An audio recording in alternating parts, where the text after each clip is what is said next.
نبی صلی اللہ علیہ وآلہ وسلم نے فرمایا چار کلامات اللہ تعالیٰ کے ہاں سب سے زیادہ محبوب ہیں، ان میں سے جو بھی پہلے کہہ لیجئے کوئی حرج نہیں۔ سبحان اللہ والحمد للہ ولا الہ الا اللہ واللہ اکبر۔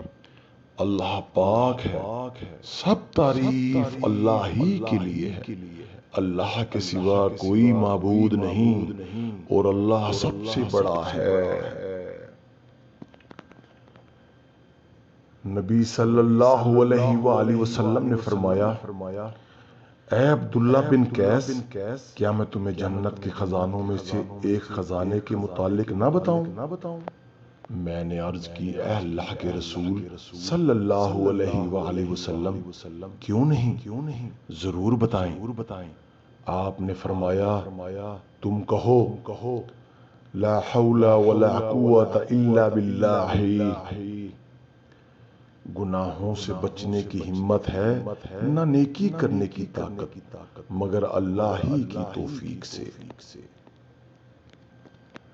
نبی صلی اللہ علیہ وآلہ وسلم کا ارشاد گرامی ہے کہ سب سے افضل دعا ہے الحمدللہ، سب تعریف اللہ ہی کے لیے ہے۔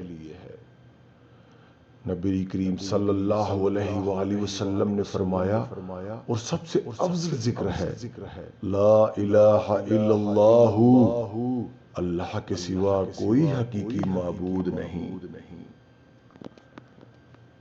نبی صلی اللہ علیہ وآلہ وسلم نے فرمایا کیا تم میں سے کوئی شخص روزانہ 1000 نیکی کرنے سے عاجز ہے؟ ہم نشینوں میں سے کسی نے دریافت کیا کیا ہم میں سے کوئی شخص 1000 نیکی کیسے کرے؟ آپ نے فرمایا وہ 100 مرتبہ سبحان اللہ کہے تو اللہ اس کے لیے 1000 نیکی لکھ دی جاتی ہے اور اس کے 1000 گناہ مٹا دیے جاتے ہیں۔ سبحان اللہ، اللہ پاک ہے۔